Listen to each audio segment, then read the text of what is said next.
Buenas tardes con todos y bienvenidos a las noticias de hoy. Hay reacciones al pico y placa eléctrico que busca aliviar al sector pequeño industrial del país, mientras la situación de las centrales en el complejo de Paute no mejoran. Liz, buenas tardes. Hola Gaby, buenas tardes para ti y para nuestros amigos. En lo político, a esta hora hay un intenso debate en la Asamblea Nacional por el juicio a Mónica Palencia. Con este tema empezamos.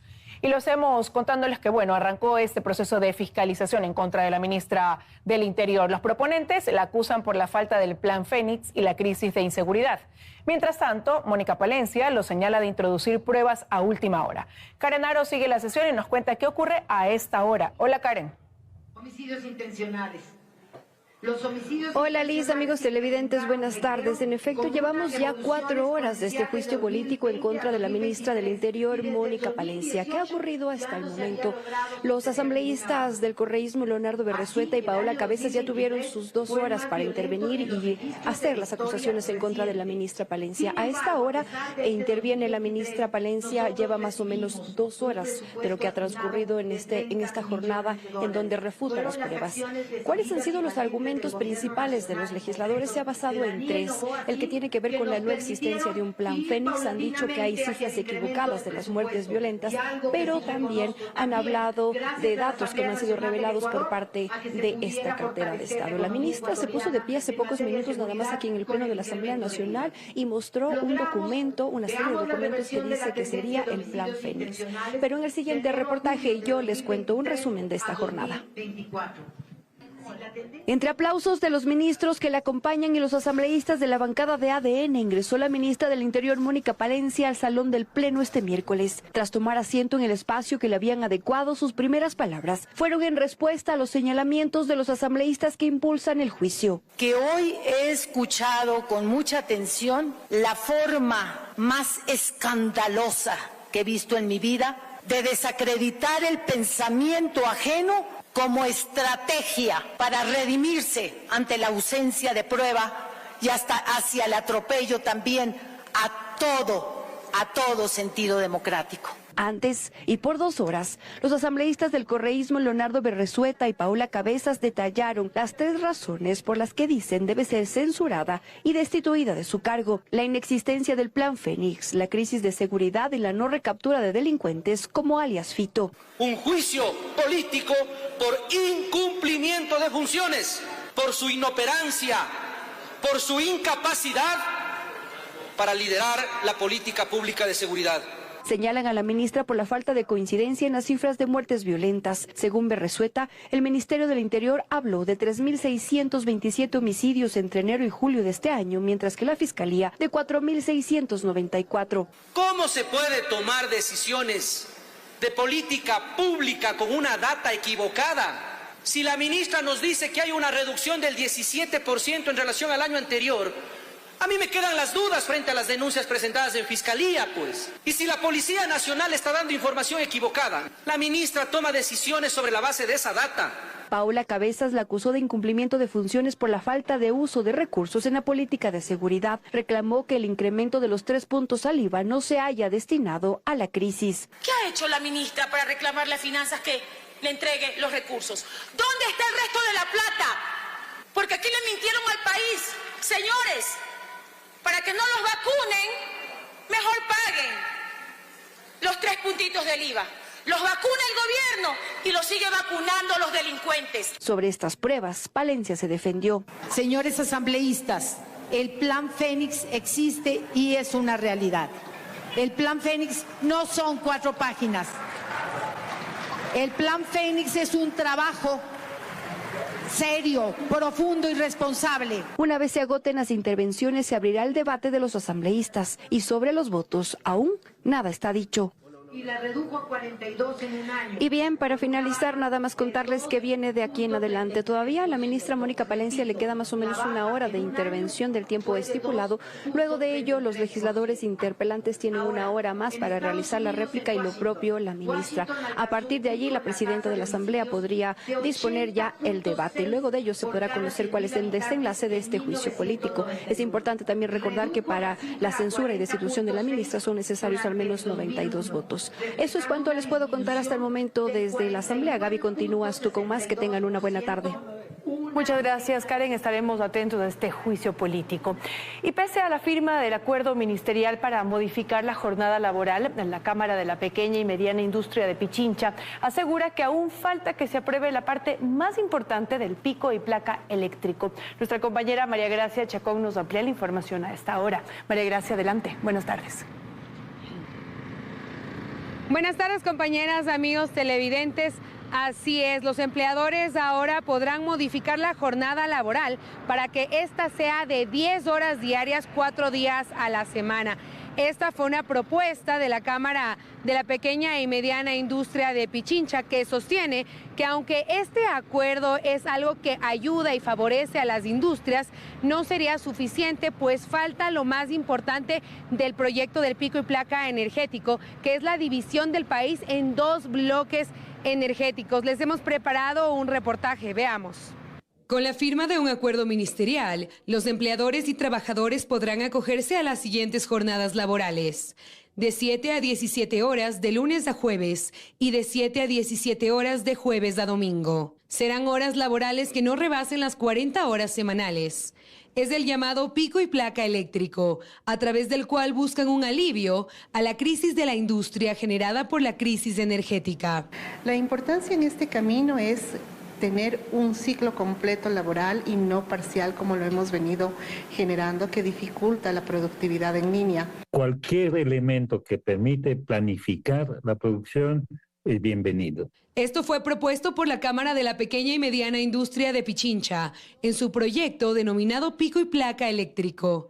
Este también plantea dividir al país en 2 bloques eléctricos con el objetivo de administrar la demanda de energía. No es la única pata que necesita este proyecto. La propuesta es de que de ese día lunes, martes, miércoles y jueves tengamos continuidad de suministro del 50% del país, 96 horas. Eso toma más tiempo que solo el horario laboral. Generando 2 bloques eléctricos a nivel nacional. Esta distribución más está dado por las empresas de distribución eléctrica en las provincias, que nos permite tener continuidad en 4 días laborables y con esto generar 3 días de para, que va también a generar un ahorro en cuanto a energía a nivel nacional. Sin embargo, sobre este planteamiento, la CAPEIPI no ha recibido respuesta.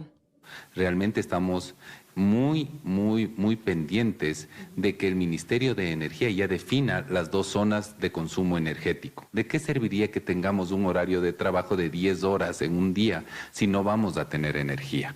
La posibilidad de modificar la jornada laboral no sería suficiente para que algunas industrias, como la alimentaria, puedan sortear la crisis.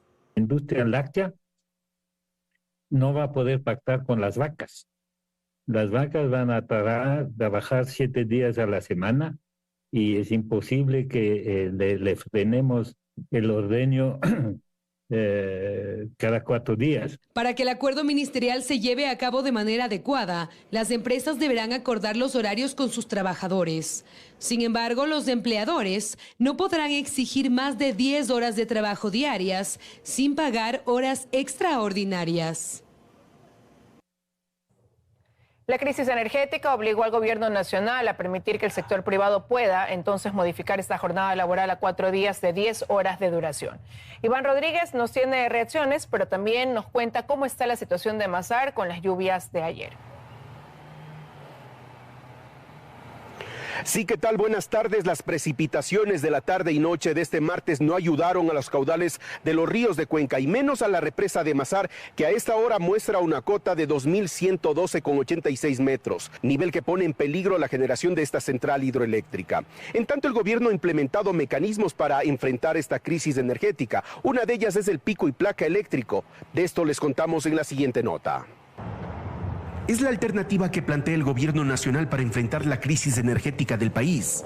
Se trata del acuerdo ministerial que permite la aplicación del pico y placa eléctrico, herramienta que permitirá al sector privado modificar la jornada laboral a 4 días de 10 horas de duración, medida que podría beneficiar, no a todos, pero sí a cerca del 80% de industrias, dijo el director ejecutivo de la Cámara de Industrias, Producción y Empleo de Cuenca, Andrés Robalino, en nuestro segmento de entrevistas. Para las pequeñas empresas yo creo que puede ser bastante importante, porque son empresas, industrias que pueden adaptarse a esos horarios, pero por ejemplo las de industrias que trabajaban 3 turnos, que son por ejemplo producción de cemento, de cerámica, de muebles, todo lo que es cuartos fríos de sector alimenticios, cartón y papel, todo este tipo de industrias que están entre mediana y grande, pero que tienen un encadenamiento hacia la micro y pequeña, que son proveedores de estas grandes industrias, no pueden adaptarse a estos horarios. La modificación llega luego de que hace 2 semanas fábricas como las que están en el Parque Industrial de Cuenca se vieron obligadas a parar su producción por 4 días por la falta de energía, generando más de $20 millones en pérdidas. Estamos hablando de un poco más del 50% de empleo en Cuenca lo genera el sector industrial, que significa el 32% del Producto Interno Bruto, más o menos en números 2.500 millones de dólares, lo que el parque industrial significa 1.600 millones de dólares más o menos. Con esta nueva normativa que es voluntaria, el empleador podrá aplicar jornadas de 7 de la mañana a 5 de la tarde para los días lunes, martes, miércoles y jueves, o de 7 de la mañana a 5 de la tarde para los días jueves, viernes, sábados y domingos. Si no hay este acuerdo, obviamente estos horarios que usted acaba de señalar no se van a poder implementar. 1, 2, no pueden irse en contra de los derechos de los trabajadores. ¿Eso qué quiere decir? Que no pueden darse más de 40 horas semanales. Esta medida durará, según el ministerio, mientras esté vigente la crisis energética en Ecuador. Y con respecto a la sequía, para hoy también existe la probabilidad de lluvias para la tarde y noche. Les estaremos contando. Por el momento, ustedes tienen más en los estudios. De mi parte, buenas tardes. Buenas tardes, Iván. Gracias por tu reporte y que llueva en Cuenca. Esperemos que así sea. La central hidroeléctrica Coca-Codo Sinclair baja de potencia y entrega tan solo 280 megavatios de los 1.500 megavatios que tiene capacidad para generar. Especialistas en energía afirman que mantener la disminución en los horarios de cortes eléctricos es técnicamente imposible. Que la situación es crítica es el balance unificado que hoy especialistas en materia energética comparten. En este sentido, Jorge Jaramillo, consultor eléctrico, detalla que a diferencia de hace tan solo 2 semanas, la disponibilidad de Coca-Codo Sinclair es incierta, pues actualmente genera 280 megavatios de los 1.500 de su potencia nominal. Si baja de los 200, llega a los 180, digámoslo así, puede también pararse. E insisto, perderíamos casi el 60% de la generación eléctrica del país. La producción de Minas San Francisco tampoco es alentadora, pues genera 11.5 megavatios de los 270 megavatios de su capacidad nominal. Está a 1 metro de su mínimo total. Es el momento de que ya comience a pararse. En tanto que Agollán y San Francisco juntas, de igual manera golpeadas por la sequía, han bajado su rendimiento a 90 megavatios. Y de ahí que los especialistas afirman que es insostenible mantener la reducción en los cortes de energía, pues estos podrían provocar una disminución aún mayor en la potencia de nuestras hidroeléctricas. Son medidas apresuradas el tratar de reducir los cortes, porque los cortes, aunque nos cueste un poco, se deberían mantener para poder preservar embalses. Y poder llegar al fin de los apagones en corto tiempo. Así lo señaló Andrés Rodríguez, presidente del Colegio de Eléctricos y Electrónicos del Guayas, quien indica que ahora que tienen un representante dentro del comité encargado de esta crisis, sugerirán dar un paso al costado en ciertas decisiones que asegura se tomaron desde la parte política y no técnica. El subsidio de las planillas, porque es un sector que está afectado. Entre lo que se presenta, los consultados esperan que hasta diciembre se pueda concretar algo de los 400 megavatios en generación térmica que se prometió, así como también que se ponga en funcionamiento la central hidroeléctrica Toachi Pilatón.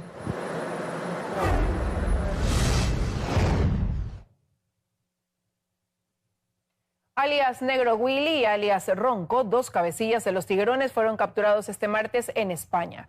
Ellos son acusados del ataque armado a TC Televisión y la colocación de coches bomba. Lucía Clavijo, desde la Comandancia de Policía, nos tiene los detalles. Hola, Lucía.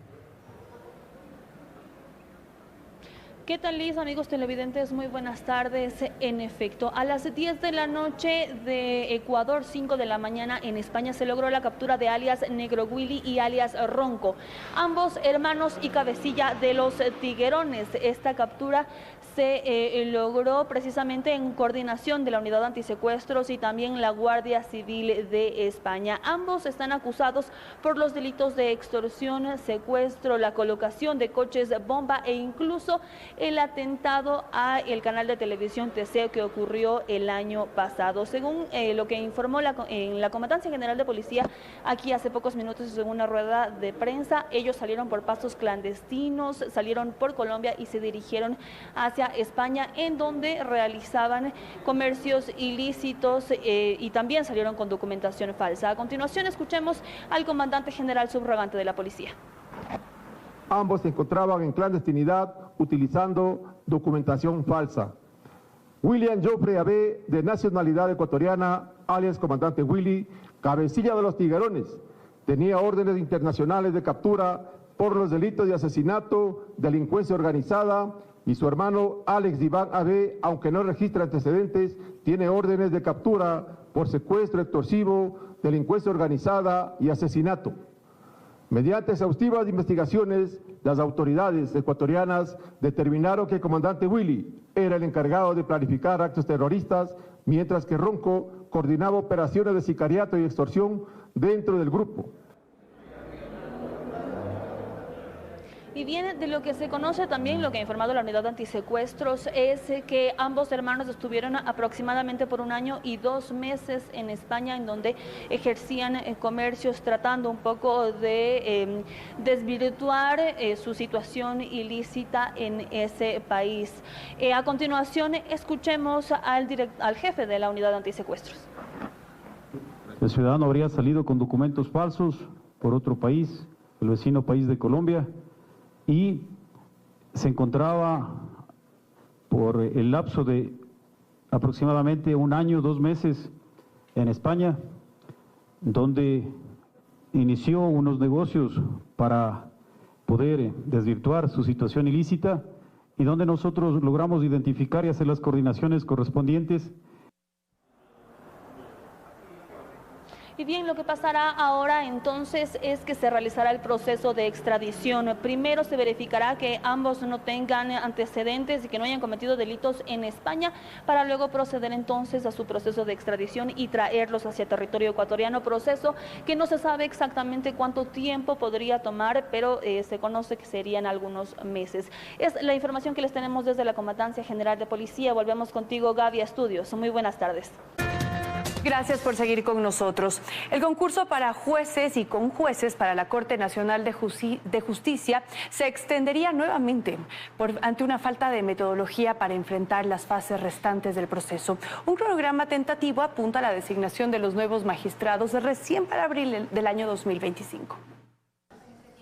Retomar el concurso para jueces y conjueces de la Corte Nacional de Justicia en esta semana, tal como tenía previsto el Consejo de la Judicatura, no será posible. Y esto tras errores cometidos por la Dirección de Talento Humano que han impedido contar con una metodología adecuada que garantice transparencia y viabilidad a este proceso. La vocal Yolanda Yupangui cuenta que sí se presentó el informe a tiempo, pero algo faltó. Tenían 20 días, terminó, ya se cumplió. Ya se cumplió, presentaron unos informes, pero estaban incompletos, no era susceptible de aceptación y hubo que suspender eso. Creo que el plazo de ellos vence más o menos de unos 15 días porque pidieron más. Luego de la fallida e irregular contratación a la empresa Métricas Web para las pruebas de confianza, se ha confirmado ya la participación de una empresa colombiana que será la encargada de llevar adelante esta fase, que no es otra cosa que el primer paso para retomar un concurso plagado de cuestionamientos. Es una empresa colombiana, se llama Corporación de Excelencia en la Justicia. Dada la experiencia que tienen ellos incluso con el manejo de narcotráfico y todas estas cosas, al parecer sí son especialistas en esto. No obstante, en un cronograma previo que aún no está definido por el Pleno del Consejo, se establece que las pruebas de confianza y sus resultados serían entregados recién a mediados de diciembre, lo que hace prever que el resto del concurso demore 2 a 3 meses adicionales. Cronograma que elaboraron los técnicos, un cronograma tentativo que la verdad es con el que yo personalmente, Yolanda Uipangui, no comparto. Ellos más o menos se van hasta mediados de abril. Y esto estaría en manos de otras autoridades. Los vocales de la Judicatura en funciones terminan su periodo la primera semana de enero del 2025, con lo cual es evidente que los tiempos juegan en contra de un concurso de jueces a quienes no sabemos qué vocales los designen.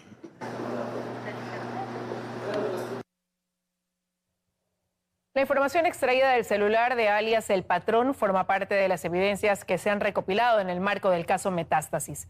Uno de los hallazgos de Fiscalía tras efectuar pericias a los teléfonos fueron las videollamadas entre Leandro Norero, Fito y alias Junior, mientras permanecían en sus celdas. Se continúa armando el rompecabezas y en los celulares que pertenecían a Leandro Norero, asesinado en prisión en octubre de 2022, hay varias piezas clave. El caso Metástasis ha revelado las conversaciones que sostuvo alias El Patrón con una veintena de personas a través de una aplicación de mensajería cifrada. No solo mantenía comunicación con su equipo de abogados, con oficiales de policía a su servicio, con comunicadores y en especial con quien Fiscalía identifica como Javier Jordán, quien junto a Ronnie Aliaga, ex asambleísta de la Revolución Ciudadana, es parte de la lista de procesados dentro de este caso y según su titular, ambos serían el nexo en este caso entre la esfera política y el mundo criminal. Valiéndose de su posición como legislador de la provincia del Guayas, mal utilizó sus facultades fiscalizadoras para solicitar información respecto a posibles investigaciones previas que la Fiscalía General del Estado habría iniciado en contra de Javier Jordán, que ahora sabemos solamente estaba respondiendo a las órdenes de su líder, pero no del líder prófugo, del otro líder prófugo, me refiero a Javier Jordán. JG y RC son siglas que se repiten más de una decena de veces en las conversaciones reveladas por Fiscalía. Y hay un hecho puntual que para esta evidencia la conexión. La libertad de Jorge Glass a través de un habeas corpus aceptado por el sentenciado ex juez de Portoviejo, Bani Molina. Un recurso del que también se benefició Daniel Salcedo, con quien Norero también conversaba. Un recurso por el que según Fiscalía, Norero y sus socios pagaron $250,000 a cambio de favores políticos en lo posterior.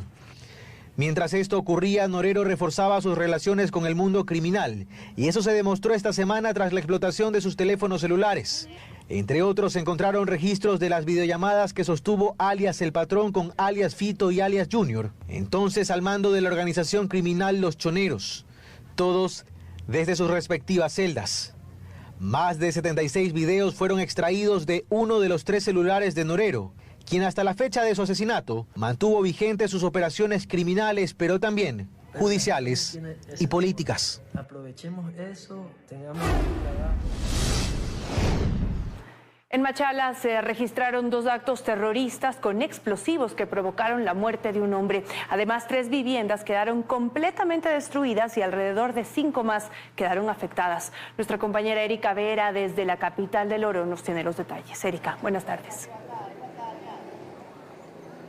Buenas tardes en Estudios Televidentes. Nos encontramos exactamente en el sector del barrio del Cristo del Consuelo en la ciudad de Machala, donde en horas de la noche el día de ayer se ejecutaron varias detonaciones en diferentes partes de esta ciudad. En este sector, como ustedes pueden observar, se encuentran ya algunas casas destruidas exactamente en este barrio. Son 3 las viviendas que se encuentran con afectaciones estructurales e incluso ya, según las primeras investigaciones ejecutadas, estas viviendas están completamente destruidas, al menos en un 99%. También en horas de la mañana, en la jefatura policial de la ciudad de Machala se realizó una rueda de prensa para dar a conocer más detalles acerca de los incidentes registrados la noche del día de ayer. Entre esas se encuentran 2 ataques terroristas, uno ubicado en el barrio Victorio Rizo, donde quedaron destruidas 2 viviendas en ese sector y 3 sufrieron daños como colaterales. Según la Policía Nacional, mencionó que este atentado sería como un ajuste de cuentas entre integrantes de grupos delincuenciales terroristas como los Lobos y Lobos Vox por la disputa del territorio. También luego del incidente se realizó un allanamiento donde se encontraron en viviendas aledañas armas y municiones. Luego, minutos más tarde, posterior aproximadamente a las 20 23 horas con 10 minutos de la noche del día de ayer, se ejecutó otra detonación, en esta ocasión provocada por aparentemente dos sujetos que se transportaban en una motocicleta, según las primeras investigaciones que se han ejecutado y también según lo mencionado por la Policía Nacional.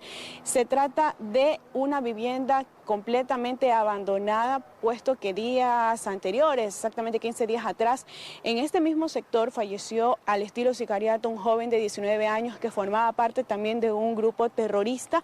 Fue asesinado y en este domicilio fue donde se encontraba la familia del joven, que tuvo que abandonar el domicilio para poder resguardar su vida. Mientras tanto, pueden observar, ya hay muchos ciudadanos y por supuesto personas que habitaban viviendas que resultaron afectadas, que están sacando poco a poco los escombros. Con esta información desde la ciudad de Machala, ustedes continúan con más. Compañeros de estudios, buenas tardes. Buenas tardes también para ti, Erika. Muchísimas gracias por ese reporte desde Machala.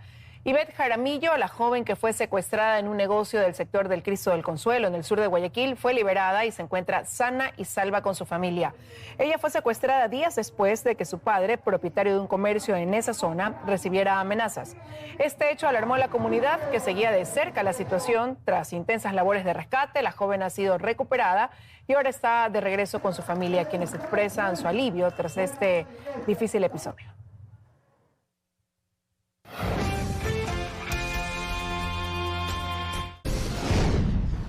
Dos ecuatorianas están involucradas en un intento de fraude de seguro de vehículos. Ellas buscaban indemnizaciones millonarias y fueron identificadas cuando se viralizaron las imágenes en redes sociales. Alcibiades Onofre, desde la ciudad de Nueva York, nos cuenta cómo operaban. Adelante, Alcibiades, buenas tardes. Muy buenas tardes, y el problema es mucho más grave de lo que ustedes imaginan, y pues estas imágenes apenas es el comienzo de algo muy grande que está detrás de esto. Una organización criminal que se dedica a provocar accidentes de tránsito en los Estados Unidos, específicamente en Nueva York, para cobrar seguros. Recientemente han sido reclutados compatriotas ecuatorianos que quedaron evidenciados en estos videos. Aquí las imágenes.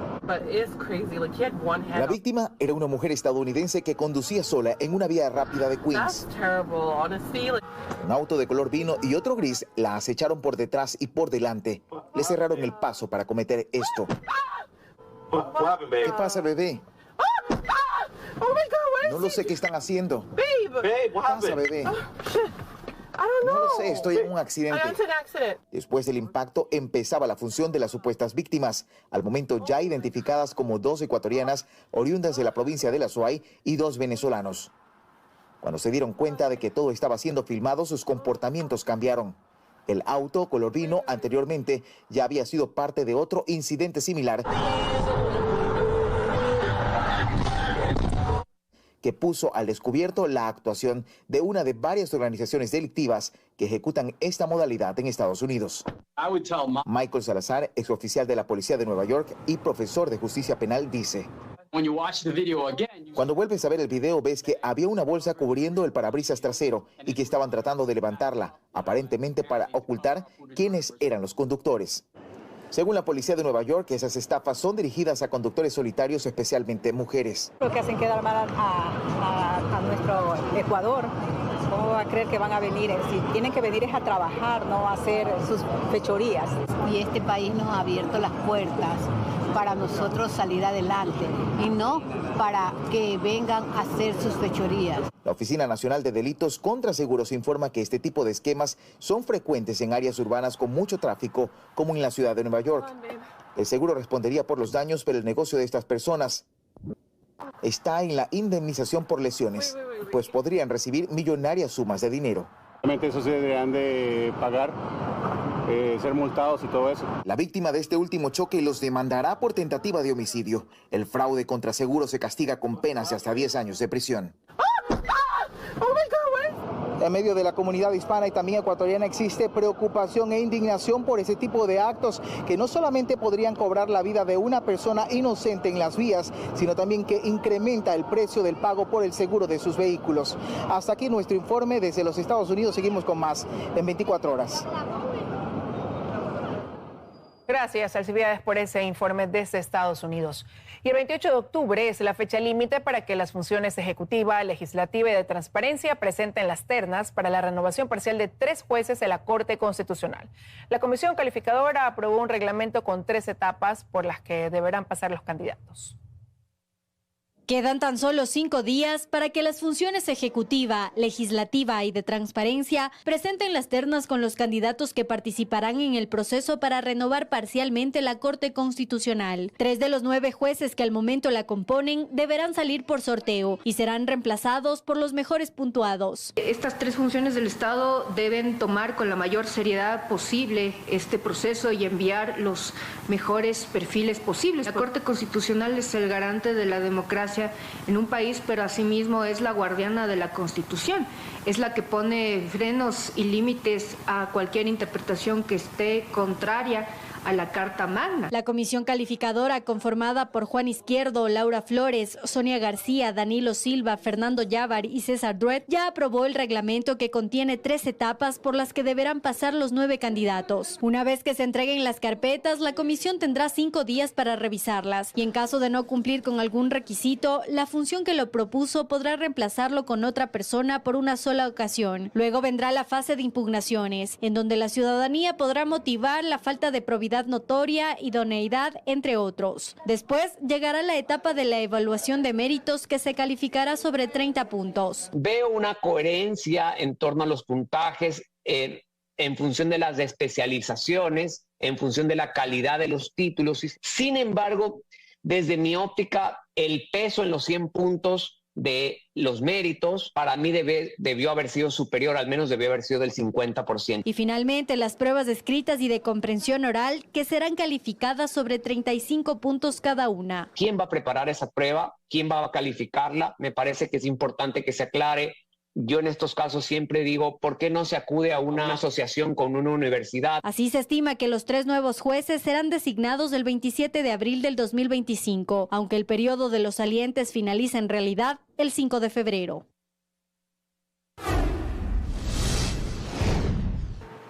Un estudio señala que Ecuador es el tercer país de Latinoamérica que más consume piratería digital. Según el informe, los usuarios acuden a sitios ilegales en un 61% para acceder a contenido audiovisual. Los que difunden piratería digital siguen siendo un gran dolor de cabeza para la industria de generación de contenidos en Latinoamérica, y Ecuador es parte de este dilema. De hecho, según un reciente informe del Centro de Estudios de Telecomunicaciones de América Latina, Ecuador ocupa el tercer lugar en la región en cuanto al consumo de contenidos digitales de manera ilegal.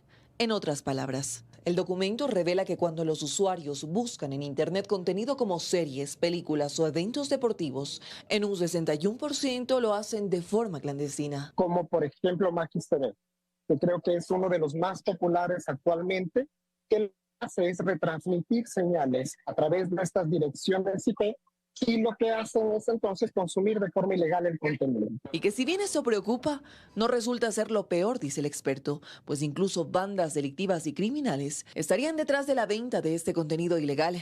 Lo que hacen estas bandas delincuenciales es vulnerar esas seguridades y con eso comienzan a comerciar lo que obtienen de esa vulneración de seguridad. Dentro de ello puede venir cargada datos o información que puede ser sensible de la organización. Según estimaciones, la piratería digital en el país estaría generando alrededor de $33 millones anuales, una cifra que refleja la gravedad de este asunto. Es ante esta problemática que con el pasar del tiempo se agudiza en el país que días atrás aquí en la Asamblea Nacional fue presentado un proyecto de ley en contra de la manipulación de eventos deportivos y la antipiratería que busca sancionar a este delito hasta con 5 años de cárcel. La legisladora Inés Alarcón es la proponente y afirma que actualmente 8 de cada 10 ecuatorianos estarían consumiendo estos contenidos ilegales. Por tanto, estas plataformas ilegales se han convertido en fuentes directas de dinero que no aportan ni un centavo al fisco, en donde también hay lavado de dinero, hay blanqueo de capitales. Ahora el proyecto está ingresado en Secretaría de la Asamblea Nacional y a la espera de que sea debatido en el Pleno de las próximas semanas.